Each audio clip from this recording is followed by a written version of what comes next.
take in your health in the affirmative, I get that what I'm saying is making sense. When I see them not saying anything, then I get worried. And I think I need to change the direction of my presentation. So those are the indicators that normally guide me whatever presentation I make, including when I deliver lectures to my students. And I get worried when I don't see any of those reactions.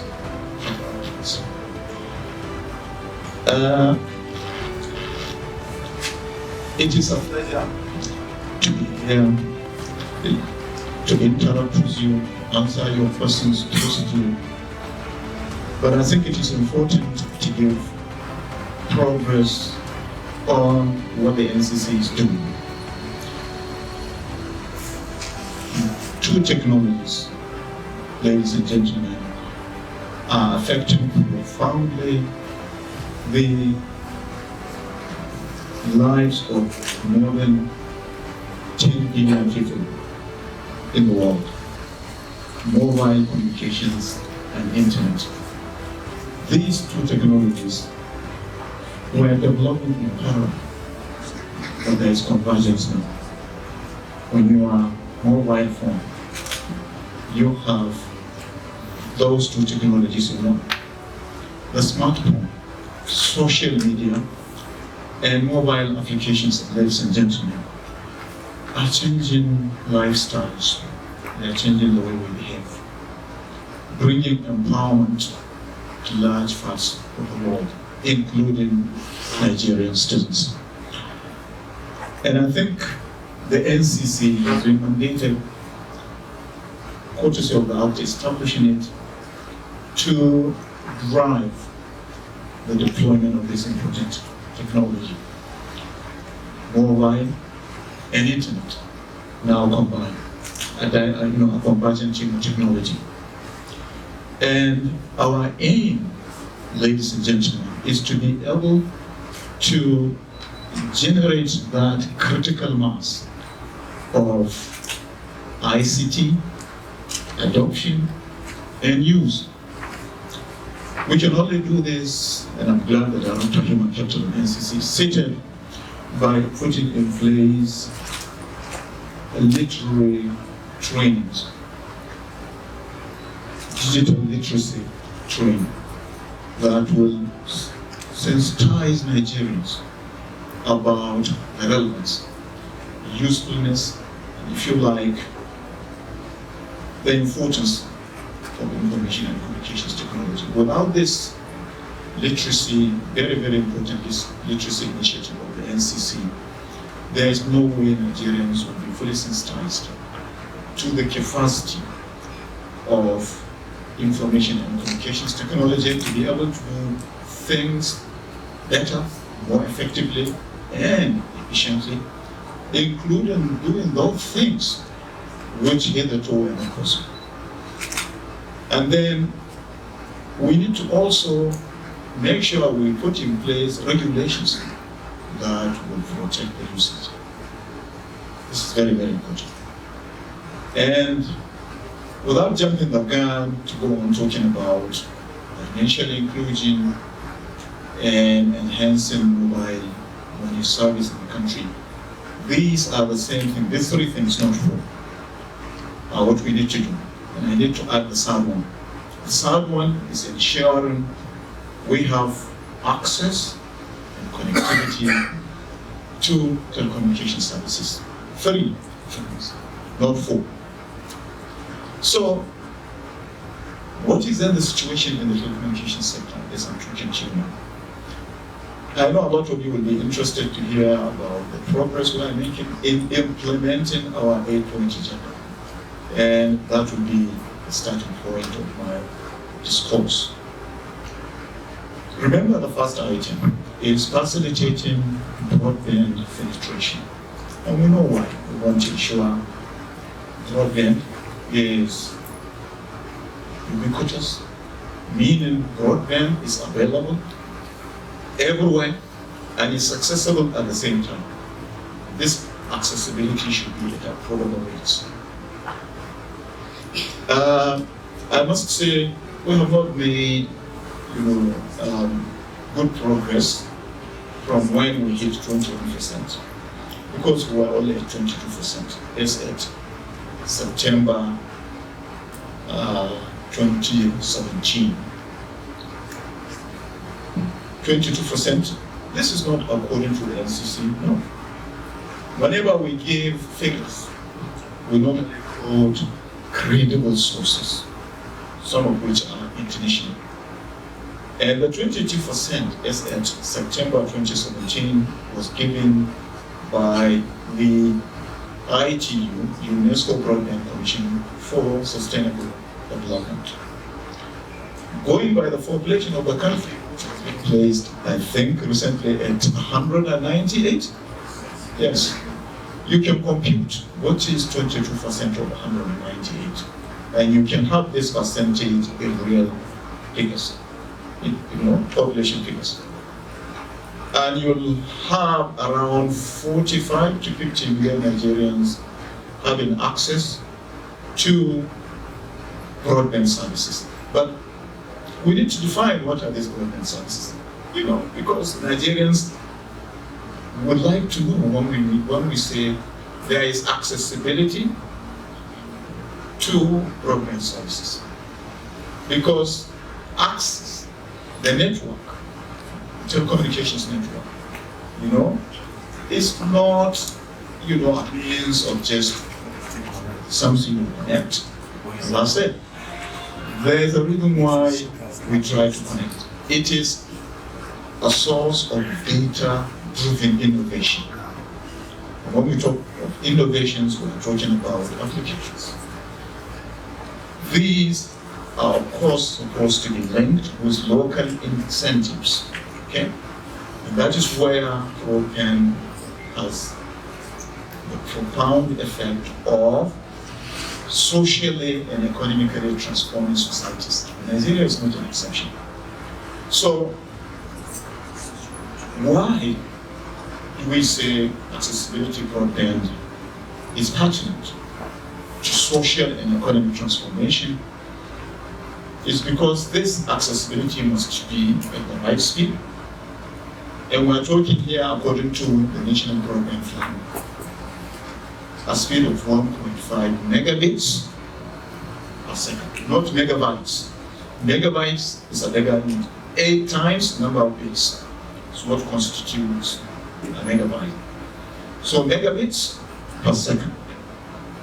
As I'm talking to you, ladies and gentlemen, there is clearly a digital divide in this country, because speeds of 5, 10 megabits per second are attainable here in Lagos. In my own part of the country, the northern part of the country, we hardly get 5 kilobits per second. Therein lies the danger we're talking about not only the social divide, we're now talking about the danger of digital divide. Because this digital divide goes against the vision of the International Telecommunications Union in its plan, global plan, for students of the country, where it says this service should be inclusive. And inclusivity is one of the 3 cardinal items of the ITU in the current plan they are implementing globally. When we say inclusive, it means citizens, irrespective, and I keep saying this on many occasions. I've said this, and I'm repeating it again for emphasis. It means, ladies and gentlemen, citizens. I'm talking about the citizens of the world, including Nigerians. And I think those of you who are better than me about the concept of globalization will attest to the fact that the concept of citizenship is more acceptable in any part of the country, irrespective of the world, irrespective of where you are. Citizens of the world takes care of all the differences that have before been dividing us. So, citizens are supposed to have access to broadband services, no matter where they are, or whatever their circumstances. And this is a challenge, therefore, to many parts of the world, because the digital divide is there. Some have access to quality telecommunication services, including broadband services, but others do not have any. And I will come to that later on. There are other elements of the digital divide, but this is one of them. Okay, I'm not talking about social divides, deep pockets against those who are impoverished, and so on and so forth. The list is on and on and on. But this is one area that the International Telecommunications Union said there should be no divide. All of us are supposed to have access to pervasive broadband services. Remember, the next item of our 8-point agenda is optimizing the use and benefits of spectrum. That is the second item on the agenda. Without spectrum, there is no way telecommunication services will be available. Spectrum in the air that facilitates rollout of services. The more spectrum, the better the services. The more the level of utilization of spectrum, the better the quality of service. And that is why the NCC has made it a business of making sure spectrum is available, and for this to be given to operators either through administrative assignment, through auctions, and through other means that are acceptable to the laws of this land. We have recently, ladies and gentlemen, got approval of the board of the Nigerian Communications Commission to commence spectrum trading in the industry. Spectrum trading consists of spectrum leasing, spectrum transfer, and spectrum sharing. The board met last week, specifically on Thursday, and granted approval for this to commence. Because of the realization that we do have spectrum with some of our licenses. This spectrum they have is not being used to provide services, and therefore, unconsciously, it is being speculated. You pay for a fee to, acquire spectrum. Resources accruing from the sales of spectrum, as you are aware, go to the federal government. But more than the resources that are accruing, we would like to ensure that the spectrum given to licenses by the NCC is being put to use. So we get worried if spectrum is assigned either administratively or through auction, and this spectrum is not being used to enhance telecommunication services. So we really, have to look at the best ways to solve this problem so that people will come out, licenses will come out to share their spectrum, to either lease the spectrum or to even transfer it. And this framework that was just approved by the board will facilitate this spectrum trading in the telecommunications sector in Nigeria. The available spectrum we have with us from 246, 800, 900, this spectrum, using the plural for spectrum, or spectrums that we do not keep in the NCC. We have no business, ladies and gentlemen, keeping spectrum. Because by keeping spectrum and not assigning it or allowing action for it to take place, we are indeed guilty of the same offense that other operators are, who are, speculating the spectrum.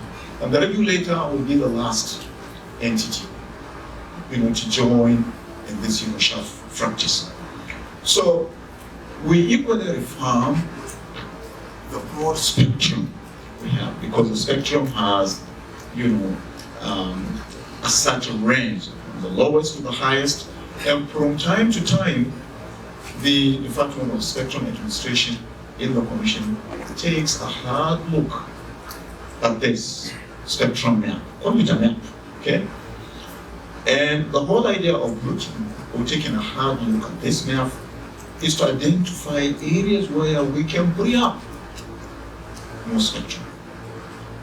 That will then be released, to the industry, for use. So refarming, reflanning is what we do daily, by looking at what is in the possession of the NCC and how we can be able to free up additional spectrum, to the market for either administrative assignment or for auction. Then we move on to the next item of the 8-point agenda. I've got 2 of them. 3. It says ICT innovation and investment opportunities. And I believe, without delving too far in the past, or looking back too far in the past, you will recall when we were in Busan talking about innovation. We went to 6 of our innovators, Nigerian innovators, to that flagship of the International Telecommunications Union event, the ITU Telecom World. And we did not just go to Busan to just participate. I remember 1 or 2 speakers saying, what do you normally take away from this event? The amount of money you spent to put this beautiful pavilion, the people you sponsor to come here, including members of the press, who we normally sponsor in order for them to provide coverage and relay same to the Nigerian public, because we wouldn't be able to do all these things without your support. So people were asking hard questions, including members of the media. I remember taking a question on what is Nigeria's readiness in the digital transformation that is taking place in different parts of the world. And that will be a topic, perhaps for another day, because I answered then, by giving the interdependent elements of the digital transformation process. And I expatiated what we need to do to ensure we're in full control of this transformation. And in order to ensure the transformation is taking place in the desired direction, as well as getting us to the desired destination. And this destination is one of socially and economically transforming our society, bringing soccer to our students, empowering them to appreciate the power of information and communications technology. But then let's go back to the participation of those 6 innovators we went with to Busan. They went with innovative ideas translated into practical forms. Not just talking about theorizing, no. They went with their innovative ideas, disruptive ideas. You recall disruptive innovation, a term closely associated with Clayton Christensen of Harvard Business School, the father of disruptive innovation. Let me expatiate briefly, please. Bear with me. Disruptive innovation entails into creating new markets, and new network values. Markets and values. Replacing old markets and old values. That's what we call disruptive innovation in a nutshell. So, against challenges from the US and the Asia, including the emerging markets of Asia, Nigeria harvested, awards. You are aware of this, okay? I think in virtually all the categories, all our 6 young innovators were recognized. The NCC was equally recognized, and the Nigerian government was equally recognized. Now, this is a challenge in the area of ICT innovation. We are not resting on our oars, to say, well, we've done it in Busan. What happens in South Africa, Durban, is of no consequence to us. No, we'll get ready again to ensure we maintain this enviable position we have attained through the dint of hard work, through our innovative units. I'm sure the process must have commenced to identify more of such great ideas that attracted attention in Busan and generated interest, and therefore culminated in our youth, our innovators, doing us proud in a multitude of ways. Investment opportunities. Okay, we say to the global audience when we went to Busan that there is no better time to invest in the Nigerian telecommunications space than now. We went with assurances about the recently introduced economic recovery and growth plan of the federal government. A plan that is providing incentives, waivers, and so on and so forth to investors who want to come into this country to invest their resources, not only in the telecommunications sector, but in other sectors of the Nigerian economy. And I think by the response of those who graced the different events we have conducted in Busan, we were encouraged that there is a positive response, to the way and manner we marketed the investment opportunities in this country. We have received visitors in the NCC. Questions are being asked, about what the NCC can do to facilitate more and more investment in the market, especially in the downstream and upstream sectors or segments of the telecommunications market. And I think through you we can send this message also out that we are waiting for more investors to come, and the information is available to investors about how quickly they can get approvals, courtesy of the Executive Order 001 on transparency and openness in service delivery, for which the Nigerian Communications Commission is fully compliant. So let's move on then to the next item of the agenda. We have gone through four now. We say we are going to empower, protect, and empower the consumer. And we have dedicated 2017 as the year of the consumer. More than the dedication, I'm sure you would like to hear what have we achieved through this important effort. The maiden edition or the flagship event of this important initiative took place in the headquarters of the Commission, and then we have gone around the country, including Lagos, to similarly unveil various initiatives of that campaign. As I'm talking to you, the level of activation on the Do Not Disturb code, which is 2442, has risen from a meager, I think, 500,000 to almost 10 million people. They activated the Do Not Disturb code or facility, and we have succeeded in sensitizing Nigerians about the existence of the toll-free number 622. In fact, by visiting our website, you can be able to extract information about the level of resolution of these complaints. Is there. Go to the right part of the website and you will be able to get additional information about how far have we gone in the resolution of complaints. The resolution mechanism of the NCC has never worked before. Now, or it has never worked as it is working now. Because we have scientific evidence to buttress this attestation. Then the strategic partnership continues. The Commission will take a hard look at most of the useful work we're doing and will decide in due course where partnership is needed in order to ensure we drive the various aspects of the mandate given to us by government. Remember, we also went to the Federal Capital Territory in Akot Siko of the Honorable Minister of the FCT, where we made a very strong and convincing case about the need to deploy more and more base transceiver stations. And this is from the realization that quality, one of the ways you can improve quality of service is to build capacity.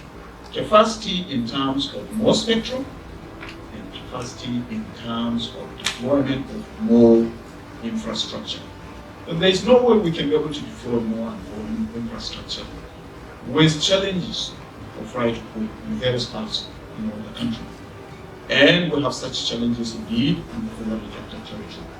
So our engagement with the FCT minister is to highlight the importance of pervasive telecommunication services for all citizens of the federal territory, and therefore for the FCT minister to intervene, and in order to ensure we have good measures in place that will not impede the progress that is desired in deployment of more infrastructure in the federal territory. I think we concluded that courtesy call with a joint committee of the NCC and the federal territory technical, put together, to make recommendations on how the challenges of right of way and the federal territory, can be overcome. Right of way issues, ladies and gentlemen, they are not restricted to the FCT. They are all over the country. And it is unbelievable that in a country where we have this document, or report if you like, the National Economic Council report or document on right of way. And this document is still relevant as I'm talking to you. It is supposed to cater for the years 2013 to 2018. And the document specified what should be charged for a meter length of fiber deployment.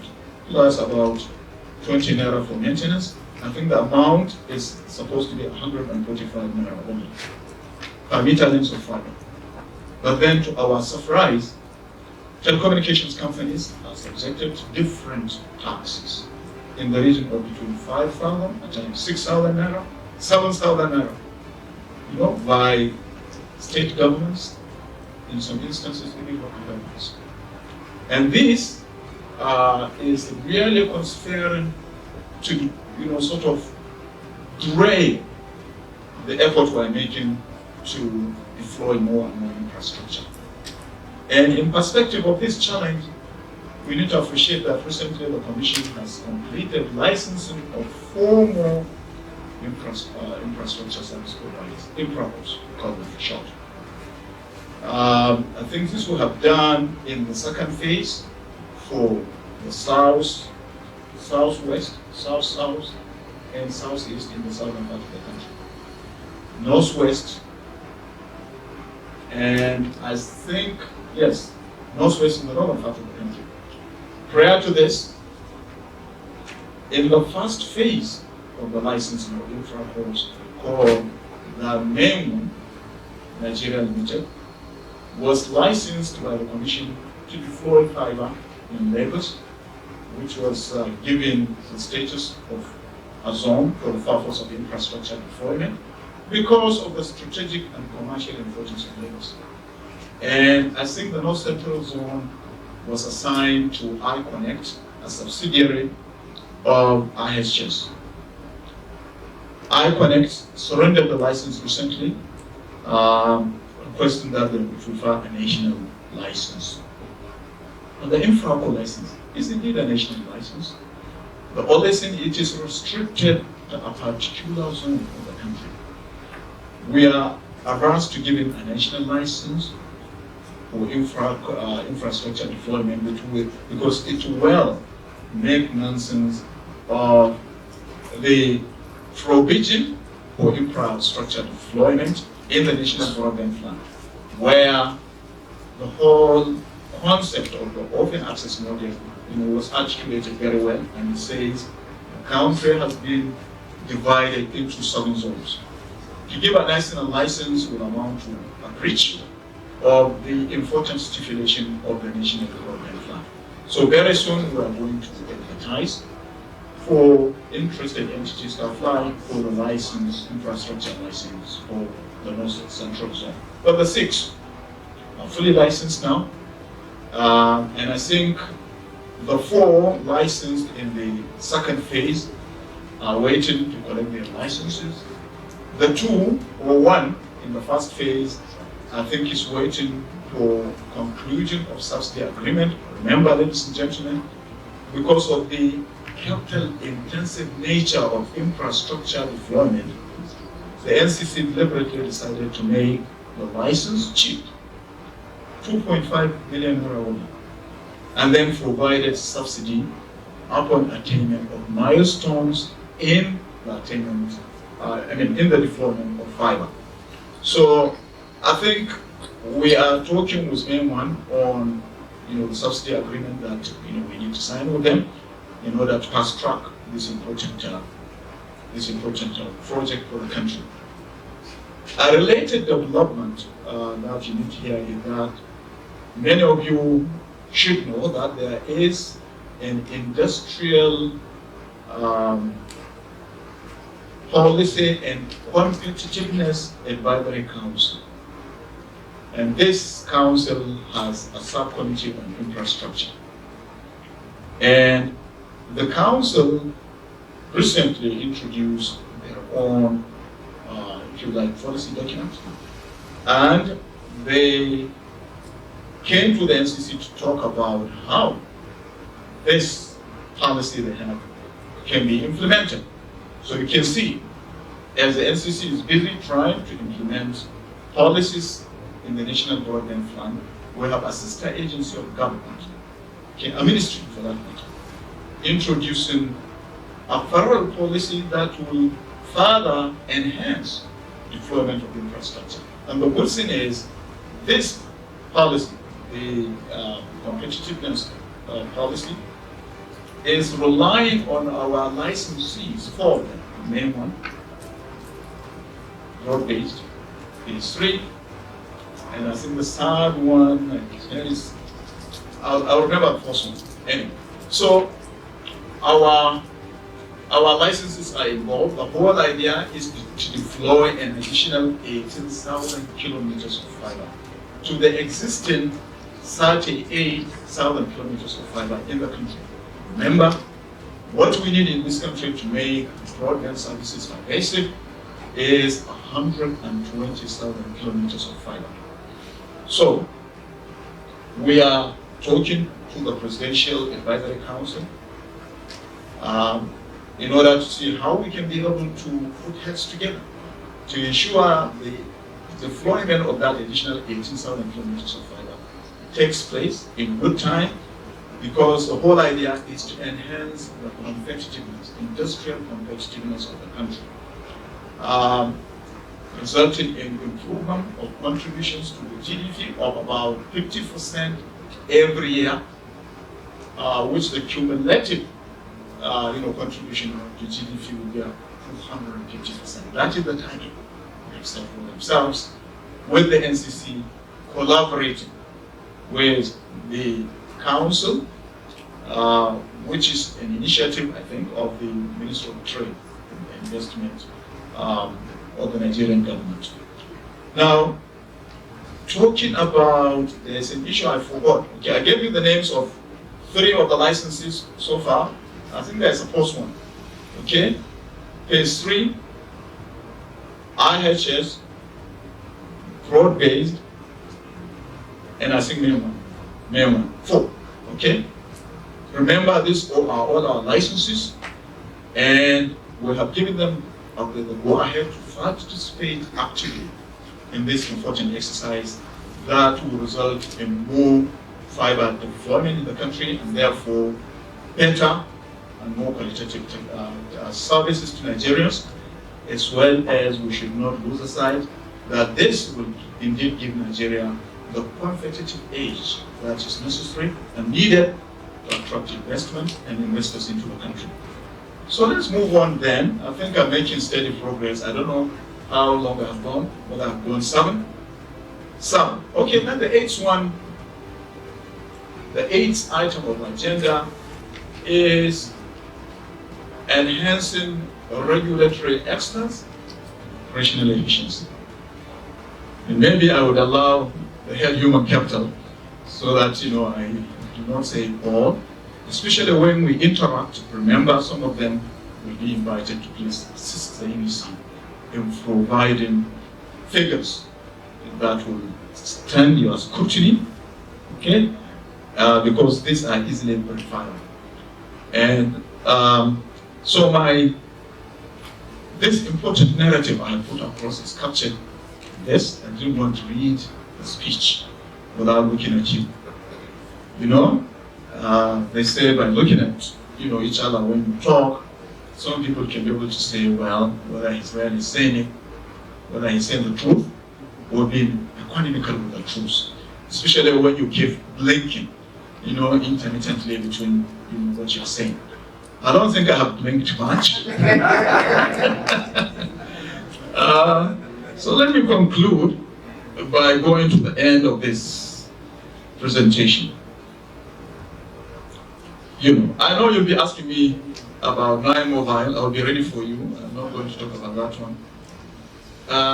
It says here regulatory excellence as hallmark of what the NCC is doing. We know what we're doing will stop short of the desired level we want to attain if we do not pay attention to our internal processes. This we need to improve upon in order to ensure we make the desired impact. And I think when we come to that point, I will allow the directors to take turns to say more, because this is something that is cutting across all departments in the NCC. I think I may not have exhausted everything I want to say. There's still a lot to say, but going by the talking points that were itemized for me, okay, I think I have covered virtually everything. I did take time to go through them, the first time, the second time, and because by the time I read, I know myself. For the third time, so far, most of what I read is trained in my memory. I do not have to really cram. I'm not good at cramming. That is why I decided to study telecommunications engineering, because there's no need for cramming. There's a lot of analysis, a lot of mathematical analysis. Remember, what the sector is doing, contribution to GDP, between 1.4 to 1.5 trillion every quarter, every 3 months. When I gave this figure during my courtesy call on the senior government, he said annually. I said no. This contribution is quarterly. So I said we got the figures from the National Bureau of Statistics. That is why we say we're careful at what we say without backing what we say with, a dependable source of that information, a credible source of that information. So we normally quote such sources whenever we give progress in the industry. The contribution to GDP in percentage figures is about 8.5%. It has bounced back, went down to 7.8, remember? And typical of the resilience, we have seen in the industry that is being regulated by the NCC. Every time the contribution to the GDP dips in one quarter, bounces back in the next quarter. This is not happening by chance. We look at critically, the various things we are doing for regulating the industry, and we introduce measures, especially flexible measures that will assist in ensuring the stability, resilience, and growth in the industry. These are things we are always conscious of, because we owe it a duty to ensure the survival of this important sector of the economy. And we do argue many times that if the Nigerian government is looking for an alternative sector, alternative to oil and gas, not to replace oil and gas is irreplaceable.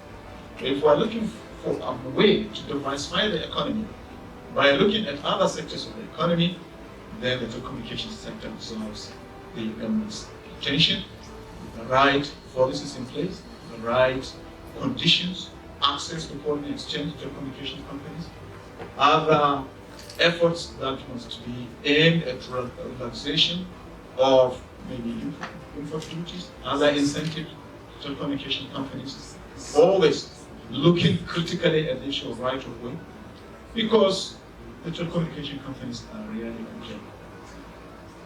What they are being subjected to in this country by way of prohibitive taxes is something that you will not see in any part of Africa.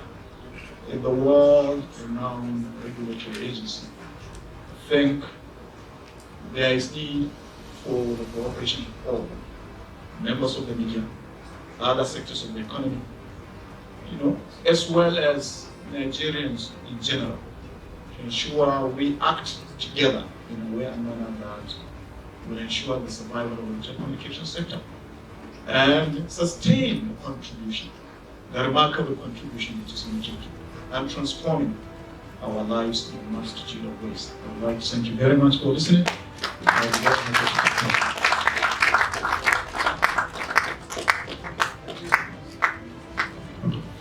Thank you.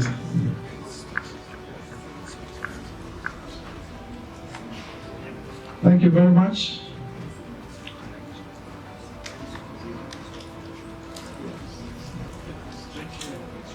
Can we give a round of applause to this? I didn't even know you would have concluded by now. What EVC didn't tell you is that one of the reasons he doesn't like reading speeches, apart from looking at your faces, is that the speech cages him. It cages him to just read and go. So that when he is allowed to express himself, and of course, you got the benefits of that expression. EVC editors are not known to be generous with applause. Yeah, because you said a number of things that if it's a different audience, we would have been a lot of applause going on here. But they're good at taking notes. So they don't applaud, but they take notes. And some of them are whispering that you have done well and you are doing well. Can we give them another round of applause?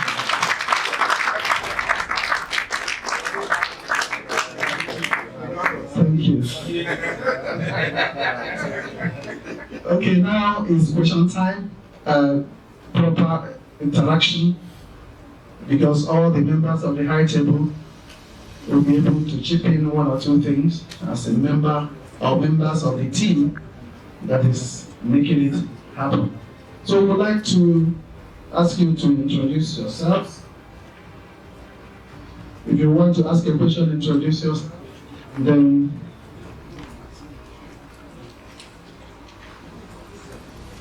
okay, I think somebody's already raising hands. I'm sure that well, we will give you the privilege, but we will allow those on the other side first. The commoners will first ask. You are not the commoners, I'm just joking. Ken, don't lead me to sin.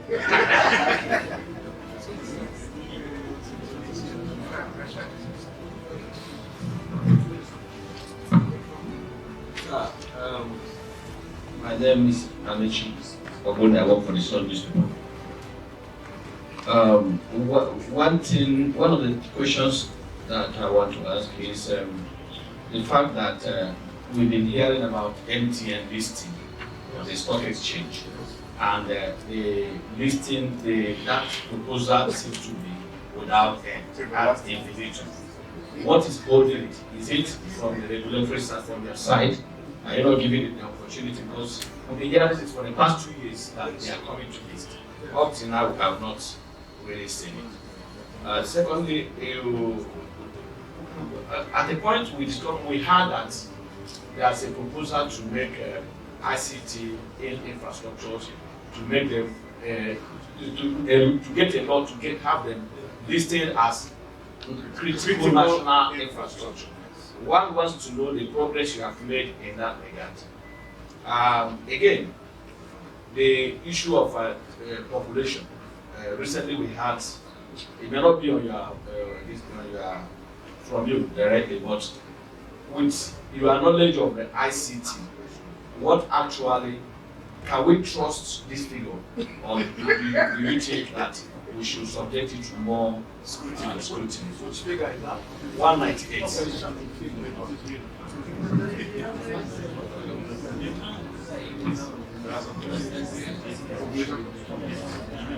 Professor Danbatta, I must commend you for the wonderful presentation. My name is Babajide Kolade Ustoju. I work for TVC. As a teacher, I'm not surprised that you delivered your presentation so well without resorting to reading. You really remind me of the INEC chairman, Professor Yakubu. I think you are of the same stock. I want to talk about service delivery.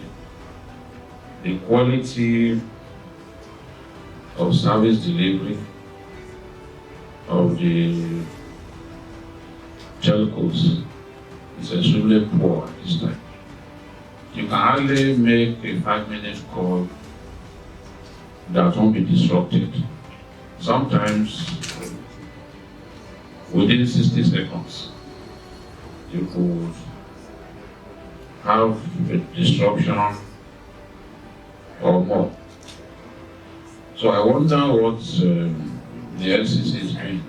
I've heard people say that the hefty fine imposed on MTN ensures that they do not have enough money to invest in new base stations and other infrastructure that are used to really improve service delivery. Some have also said, well, at this time, they are finding it difficult to access sufficient foreign exchange to invest in spare parts, or bring in spare parts to improve service delivery. You know what the answer is, but I'm really concerned like many Nigerians. And the era of fines have gone.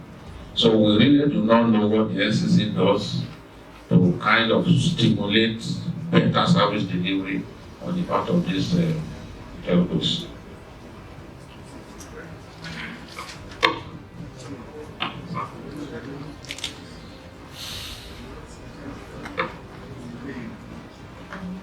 Thank you, Professor.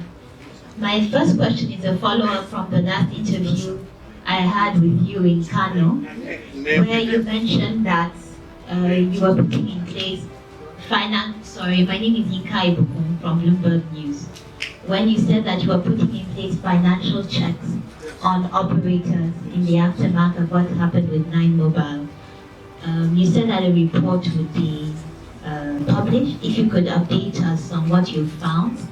And I'm specifically interested in the case of Globacom, because we're hearing that Globacom is owing a lot of contractors and also fellow operators.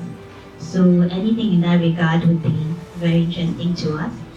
Then my second question is about spectrum. You spoke extensively about spectrum, your spectrum policy, and specifically the beginning of spectrum trading, which was very interesting. But we've heard from investors that the current policy of the NCC when it comes to spectrum has actually hindered investment. If you could address that, please.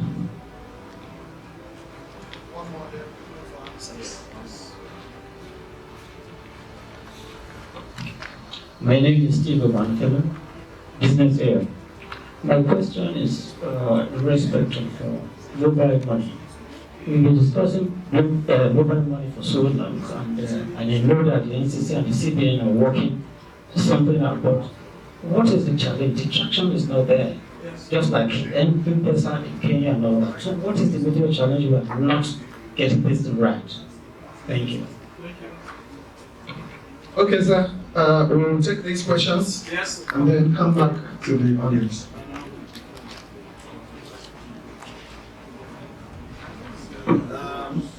Thank you very much for your questions. The committee chairperson on the health check that we conducted on telecoms will address that question. So please stand by when it is your turn. It's like I will have to address all this. It's not by accident,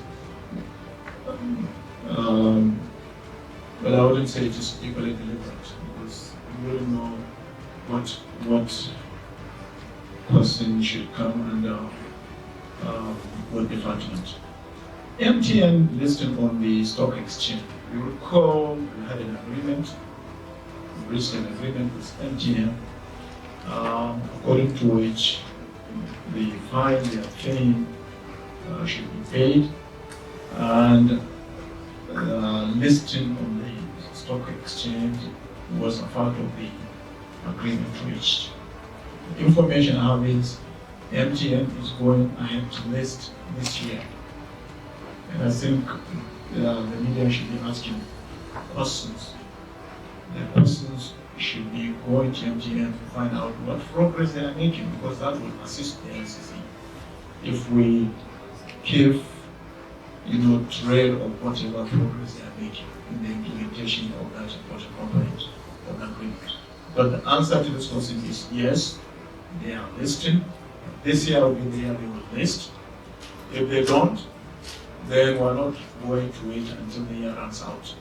We can always write and remind them about the need to meet that important obligation of the settlement agreement we reached with them. And I think this is an eye-opener to the NCC. We will not just sit down and wait until they list. We would be asking them to, in fact, provide us with a plan of the listing. What steps are they taking, culminating in the actual listing. That I assure you we are going to do. And the press can ask very hard questions on MTN, by articles, by going to them to conduct interviews with them, by putting some pressure on MTN to ensure they respect that important component of the agreement they voluntarily reached with the NCC, which they signed. This agreement is signed, sealed, and delivered as I'm talking to you. The critical infrastructure bill, the last time we inquired about it is that it is in the ministry. There is a similar bill, a parallel bill from the Office of the Nigerian Security Advisor, and I think this calls for harmonization of the two bills. What I promise you will be doing is to continue to be asking for progress, because I came in August 2015 and I made the bill. And to be honest with you, very little progress has been made by way of this implementation, is what I'm talking about.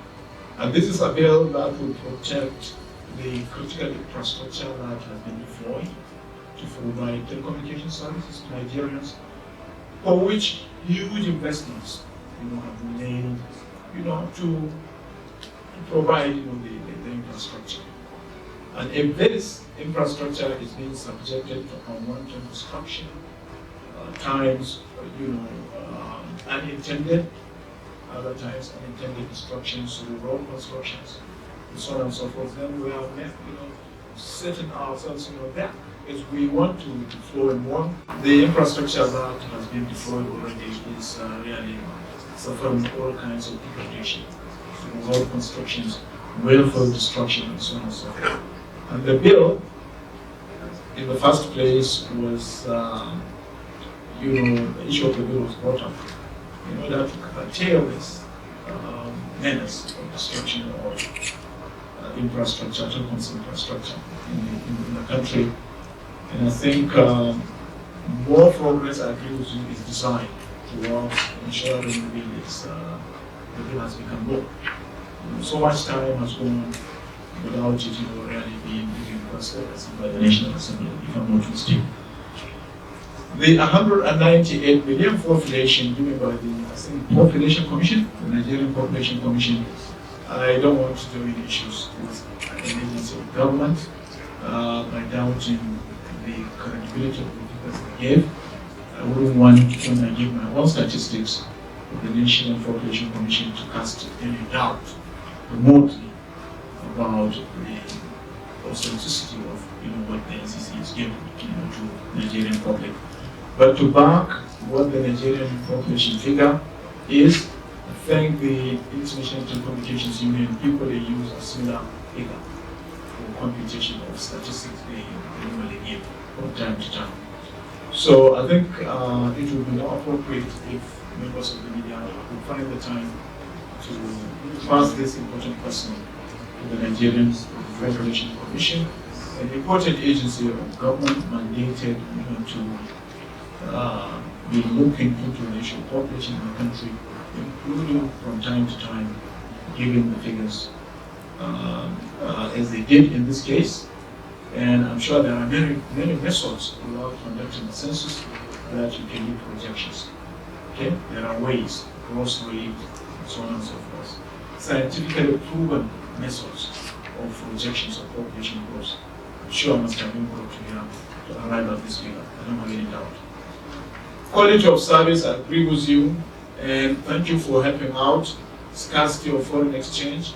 We forgot to mention the most important challenge, right of way. The telecommunication companies want to deploy more capacity by deploying more infrastructure. And daily, you hear the telcos complaining about the challenges they encounter when they attempt to deploy infrastructure in order to build capacity that in turn will improve quality of service. The executive vice chairman had to intervene at some stage. You recall, many of you will recall, we were in the NCC team was in Ogun State and in Kano State. And to some extent we were in, is it Bayelsa? Calabar. It's a cross river, And in Ogun, remember, the state government gave a remission of the ground rate that an infrastructure service provider was supposed to pay, from almost 300 million plus to a third of that amount. And then, when my attention was drawn to a challenge by MTN in Kano, okay, especially a challenge brought about by the refusal of an important agency of the Kano State government to allow MTN to deploy fiber. That will ease congestion, traffic congestion in that part of the country. I went to my executive governor myself and succeeded in getting the executive governor to waive the entire amount of money that MTN was supposed to pay as permit fee. This amount is over 200 million. Yes. So we do engage state governments. Okay?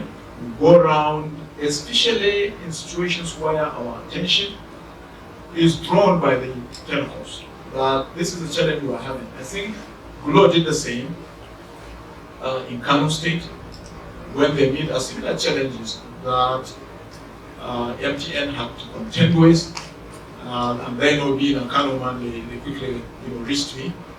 And so far I've made the necessary overtures to the Kano State government, and I think very soon this issue will be resolved.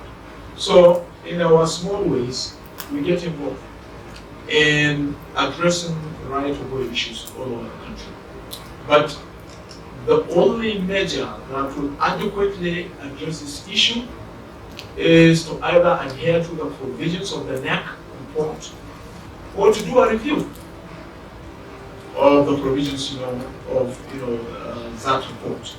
If 145 naira per meter length of fiber deployment is unrealistic for our times, then we should find a more pragmatic way of reviewing, the document, but ensuring at the same time when the review is done that all state governments, all local governments adhere to this new provision. Otherwise, we will not be able to make progress. I think the Kaduna state government has shown the way towards the resolution of this intractable problem by gazetting their rates. When we went on a courtesy call to the Kaduna state government, my first courtesy call, we were shown rates. They are charging about 800 naira per meter length of cable. At least they are not charging 5,000, 8,000 naira. And they have gazetted this amount, meaning no local government in Kaduna State will charge anything higher. Of course, if they charge lower, that will be fine. But they will not charge anything higher than the amount that the state government has gazetted. Now, we don't want other state governments to gazette huge amounts. Okay? Like 5,000 or 7,000. We have to be careful. So the only remedy to this problem is to agree on a figure that will apply nationally and ensure adherence to the new figure. And I think the federal government is working in that direction. There is, I think, a review process as I'm talking to you going on. We call it harmonization of the right of way resolutions. And I believe very, very soon, with the fresher that will bring to be accepted from the federal government, that is, if we can apply any fresher from the federal government, by making strong and convincing arguments of this process will soon be completed, and therefore new rates that are pragmatic will apply. And as soon as this is done, we hope the necessary infrastructure that is needed will be deployed, and quality of service should improve when this is done.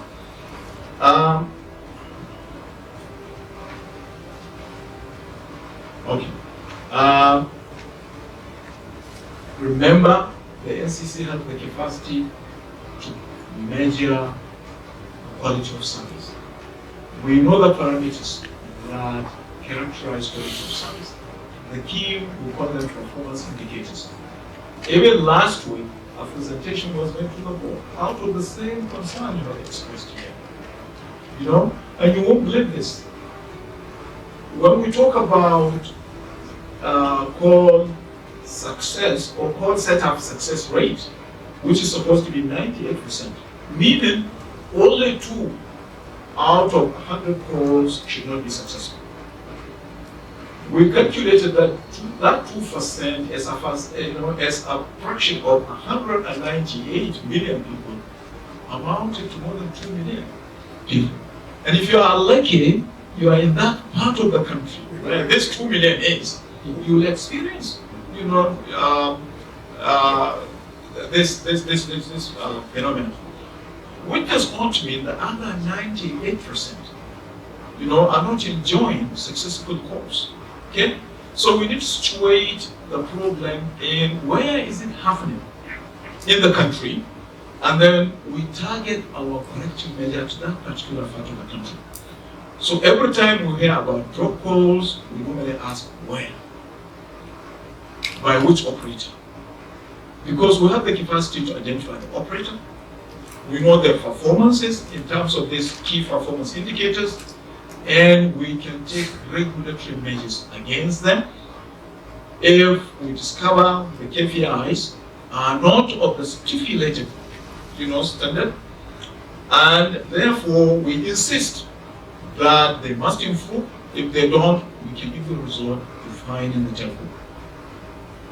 So this 2 million we are talking about may be in places in this country where the quality of service is below the standard.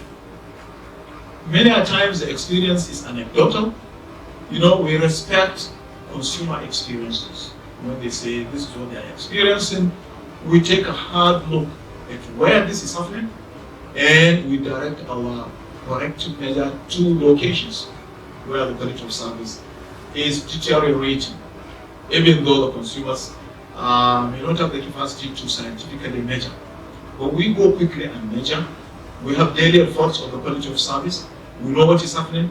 We know the problem in different parts of the country on quality of service, and we, on a regular basis, put corrective measures to ensure the right ranges, okay, of the KPIs, are attained. I think one issue that stands out critical to improving quality of service is, like I said, to deploy more infrastructure. The telcos are happy, they have the resources to invest in more infrastructure. Challenges. They are forced by governments, particularly the two levels, state and local. And we have tried through numerous engagements to show that this is a problem that needs to be solved very soon, because if you're looking for revenue, surely you stand to make more revenue when more services are rolled out than the one-off taxes that states normally enforce. This is an argument they don't buy very often, but we're not going to relent in our efforts to be making our cases very clear on the issue of right of way, which impacts negatively on quality of service. The health check on telcos has been done already. We have a report. Finishing touches are being put to this report. I think a presentation was made to the executive management of the NCC. A summary of the report, an executive summary, is being put together by the chairman of that committee, who is seated right here, the director of Consumer Bureau of the NCC. There is a mounting debt. Okay, there's a debt. The debt profile in the telecommunications sector is huge. Yes, and I think the head of financial services will attest to this fact. What we ensure we do is to mediate in order to ensure this debt is paid, especially by those who are owing. A situation where those who are owing do not pay cripples the services of those who are being owed, because they will need to invest more to provide those services that the debtors need in order to stay alive, or to survive. So we always encourage amicable settlements of debt, but the law establishing the Commission empowers the NCC to mediate, and arbitrate in many cases, in order for us, to ensure services are not disrupted. What we don't want is disruption of telecommunication services. This effort is going on behind the scenes. We don't talk about it, but the telcos, if they were here, will attest to this fact that yes, the NCC is involved in mediations in order to settle the huge debt profile in the industry. And that includes the debt you're talking about that Glo is owing. We have the information in the NCC on how much each operator is owing, and we do not need to make public about this, because the simple fact is that the debt profile in the industry is really huge. Something needs to be done to ensure it does not get out of control, and the NCC there to manage the debt profile in order to ensure that does not happen. I don't know in what way our spectrum policy is, as you said, the first one who asked the question is hindering investment. The complaint I hear when spectrum is available and the owner of the spectrum is disposed to leasing it, is that there is no way they can lease their spectrum to another party.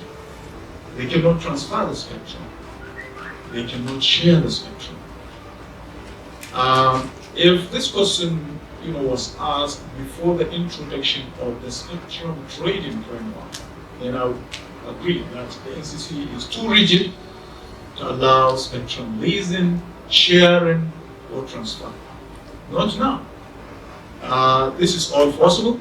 It has been made possible by the flexible approach to regulatory issues of the NCC.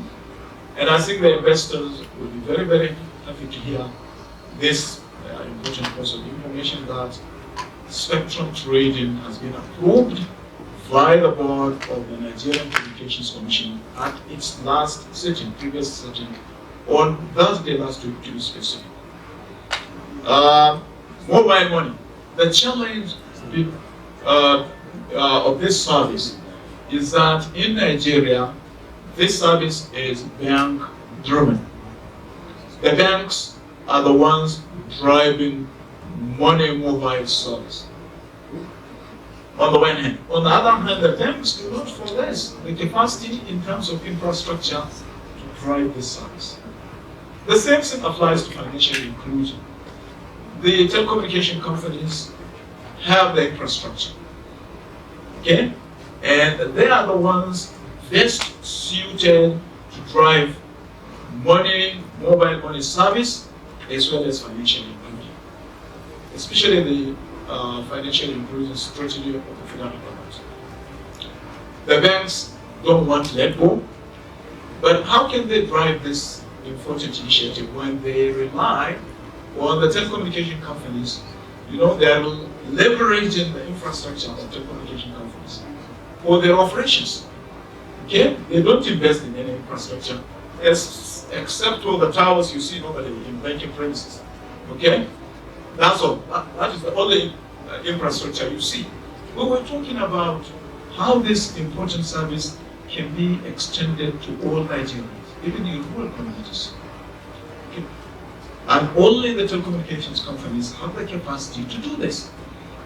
We have made this argument before the CBN, and I think they are disposed to either allowing telecommunications companies to serve as super agents to drive the service, the money mobile service, or give opportunity for special purpose vehicles to be introduced in order again to achieve the desired level of money mobile penetration as well as financial inclusion. This talking where we were engaged with over the consultation with the CBN is more than a consultation really, is looking at the proposal of the NCC of making the telecommunications companies drive the service. Okay, the CBN is disposed to doing this. When I was with the CBN governor on courtesy call, he had a few reservations about both the Kenyan and the Ghanaian model, the fraud associated with the service itself.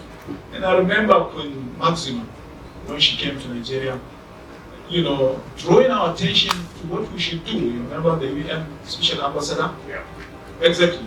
On driving the global financial inclusion strategy was at the Commission, and say, in addition to the two things I stated, one, making access and connectivity, okay, facilitating access and connectivity. Two, introducing digital literacy initiatives that will educate Nigerians on how they can leverage the powers of information and communications technology, to conduct many of the things they are doing, including access to financial services. She stated, the last item, Her Royal Highness, that is putting in place regulations that will guard against fraud. Everything we are doing, if we cannot make the networks secure, especially when we introduce this new service, believe me, we are not going to achieve the desired result. And people will trust the networks, conduct their financial transactions, only to find them being really defrauded of their hard-earned, investments. Okay, and we don't want that to happen. So on the one hand, we need to make the network secure. Before this service can be introduced, what necessary measures do we need to put in place? The telcos will be invited to show these measures, convincingly that these can make the networks secure, not for just sending of messages, between us, or for that matter, talking to each other. This is a serious business now. We are putting our trust, or we are going to put our trust on the networks, the telecommunication networks, to conduct financial, what is the word? Transactions. Thank you. And I think in this era of erosion of security and privacy, on networks, I think this is something we really need to seriously think about before we bring it into play. Thank you very much. I have addressed, I think, the 8 persons. Thank you. A round of applause for the university. I'm sure we're going to take 1 or 2 more questions.